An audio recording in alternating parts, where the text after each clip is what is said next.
Fudail bin Iyad ini teman-teman sekalian dulunya perampok.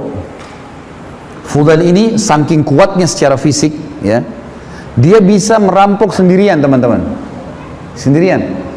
Orang-orang Arab, kafilah Arab kalau lewat di tempatnya Fudail ini di daerah Irak ya, kalau lewat mereka bilang jangan lewat malam hari. Di sini ada Fudail.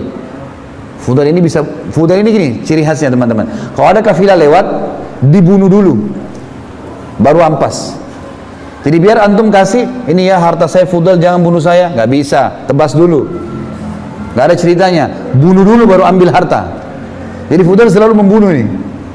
Teman-teman kalau belum tahu tentang kedudukan Fudail teman-teman, sekarang kalau antum baca buku apa saja dalam tazkiyatun nafs, pensucian jiwa, masalah keimanan, masalah taubat, pasti ada namanya Fudail ibn Iyad berkata rahimahullah. Fudail ibn Iyad ini ulama besar sekarang, dikenal. Ini dulu dia awalnya perampok, penjahat besar, bunuh orang, setiap orang lewat dibunuh sama dia.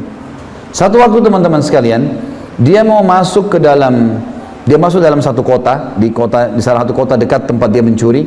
Dia mau merampok nih, naik tembok rumah, dia temukan di dalam rumah itu tuan rumahnya lagi sholat malam dan membaca firman Allah dalam sholatnya itu surah Al-Hadid, surah nomor 57 ayat 16. Bunyinya begini: A'udzubillahi minasyaitonirrajim. Alam ya'ni lil ladzina amanu an takhsha'a qulubuhum li dzikrillah wa ma nazala minal haqq wa la yakunu kal ladzina utul kitaba min qablu fatala 'alaihimul amadu faqasat qulubuhum wa katsir minhum fasiqun. Artinya, belum tibakah saatnya bagi orang-orang beriman itu untuk tunduk hatinya mengingat Allah dan kepada kebenaran yang telah turun kepada mereka. Ada Al-Quran, ada hadis Nabi, tinggal belajar, mati masuk surga. Itu maksudnya.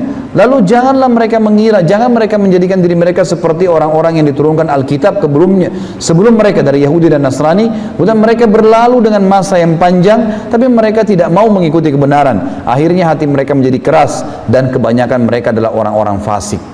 Yang terjadi teman-teman waktu mendengar ayat ini, rupanya Fudail bin Iyad tersentuh.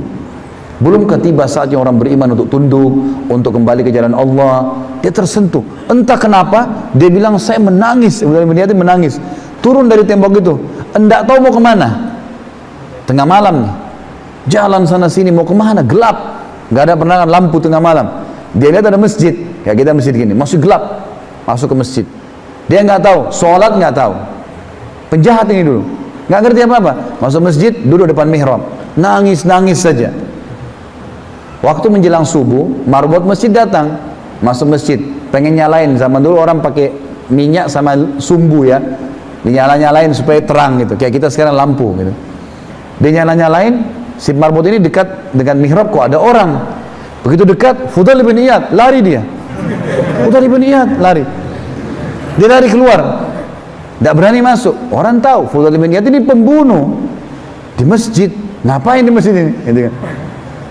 Ada orang-orang yang mau dalam sholat subuh datang semua. Kenapa? Ada Fudail di masjid. Tertunda sholat subuh. Tidak ada yang berani masuk. Tertunda, dalam kisah dikatakan tertunda sholat subuh. Orang mau masuk, Fudail di dalam 10 orang, 20 orang pun bisa dilawan sama dia. Orangnya kuat, mahir membunuh orang gitu kan. Akhirnya sampai mereka diskusi-diskusi, ini gimana jalan keluar, nggak mungkin nggak sholat subuh nih, ini sudah lewat waktunya. Maka mereka bermusyawarah. Satu orang bilang, saya coba masuk, lihat deh. Waktu dia masuk, didengar baik-baik suara tangisan. Didekatin, hai Fudail, ngapain kau di masjid kami, gitu kan. Dan tidak pernah masuk masjid kan orang ini.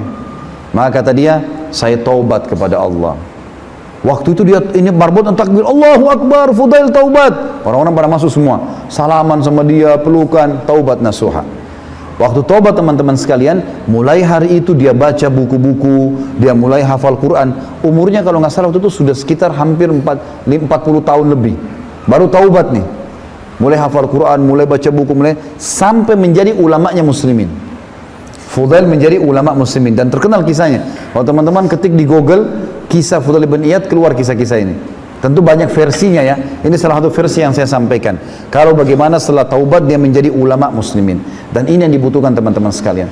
Setelah kita berbuat salah dulu, taubat nasuha, menjadi orang baik, kemudian kita isi dengan amal-amal saleh, meninggal insya Allah kita akan masuk ke dalam surga. Allahu a'lam.